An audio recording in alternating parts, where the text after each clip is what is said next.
Hi, in this video we're going to further explore function machines, also known as number machines. Now, a function machine is a rule which looks like a box when you draw it. So it's just a rule that takes some kind of input. So the input is what goes in. It takes an input. It does something with the input and then spits something out known as the output.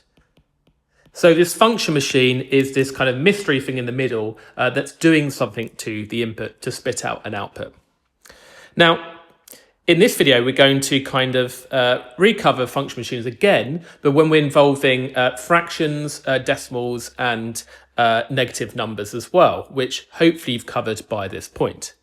But let's see what's going on here. We've got some mystery input. We don't know what it is. It's being fed in to this first number machine, which is adding 4 to the input.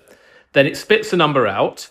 It then feeds that into another number machine, another function machine, which is timesing that input by 3. And then it's spitting out as the output negative 12. Now, we've got the output here. It's negative 12. But we want to find the original input x. So we've got to work our way backwards somehow to get from the minus 12 back to the x.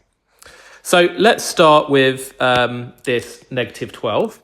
And we've got to ask ourselves, okay, what could be fed into the second number machine where we're timesing by 3 to get to the negative 12? So what multiplied by 3 gives you minus 12? Well, to go backwards, we just do the opposite of whatever's in the box. So what's the opposite of timesing by 3? Well, it's dividing by 3, isn't it? So we're going to do the minus 12 divide by 3 to see what fed into that number machine. So let's do that. I'm going to do minus 12 divided by 3. Now, we know 12 divided by 3 is 4.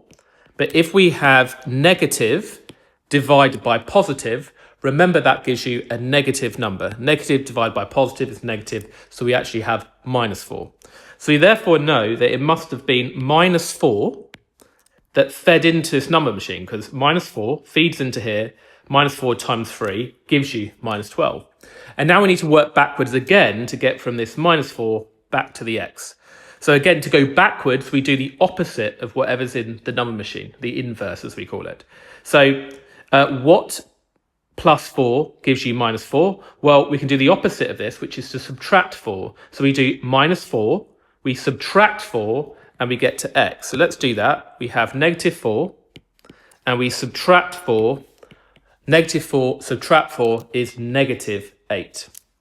So this number here must be negative 8. And if we check that, negative 8 add 4 would give you minus 4. So this x here, what's being fed into this first number machine, must be negative 8, and that is the answer.